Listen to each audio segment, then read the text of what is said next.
இப்பதே இந்த வயல்ல என்ன பயிரிட்டு இருக்காங்க அப்படின்னு சொல்லி பார்த்தோம்னா லெகும் தாவரங்கள்ல இந்த காண பயிர் கொள்ளு பயிர்னு சொல்லுவாங்க.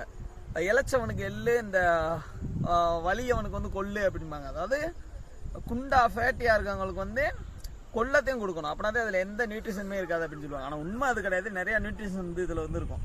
இன்னொன்று இது விவசாயத்துக்கு எந்த அளவுல பயனுள்ளதா இருக்குன்னு சொல்லி பார்த்தோம்னா லெகும் தாவரங்கள் இது வந்து பூராமே இந்த பயறு வகைகள், இந்த விங்கோ முங்கோ அப்படிங்கிற அந்த உளுந்து, இந்த பாசி பயிறு எல்லாமே பார்த்தோம்னா அந்த லெகும் தாவரங்கள். இதோட வேரை பிடிங்கி பார்த்தோம்னா வேர் முடிச்சுக்கலாம், இந்த ரூட் நாட்ஸ் வந்து இருக்கும். அதில் வந்து ரைசோபியம் லெகுமினிசாரம் அப்படிங்கிற அது வந்து இதோட பேரு லெகும் தாவரங்கள். லெகும் தாவரங்கள்ல அந்த பாக்டீரியா அதோட ஃபங்க்ஷன் என்னன்னு சொல்லி கேட்டோம்னா நைட்ரஜன் வந்து ஃபிக்ஸ் பண்ணும். இந்த அட்மாஸ்பியர்ல இருக்க அந்த நைட்ரஜனை வந்து ஃபிக்ஸ் பண்ணி ஒரு யூரியா போட்டால் எந்த அளவுக்கு இதுக்கு அந்த தலைச்சத்து கிடைக்குமோ அந்த அளவுக்கு நைட்ரஜனை ஃபிக்ஸ் பண்ணும். எல்லா பாக்டீரியாவுக்கும் இந்த கெப்பாசிட்டி வந்து கிடையாது. நிப் ஜீன்கள் அப்படிங்கிற பர்டிகுலர் ஜீன், அந்த டிஎன்ஏ இருக்க அந்த பாக்டீரியாவில் மட்டும்தான் இதை வந்து செய்ய முடியும். அதனாலே இது வந்து இம்பார்ட்டன்ட்.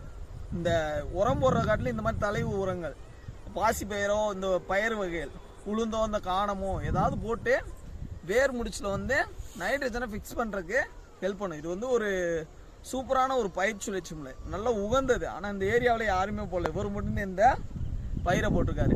ஸோ வைஸ் ஃபார்மர் இவர் வந்து. ஸோ அது மாதிரி எல்லாரும் பயிரிடணும்.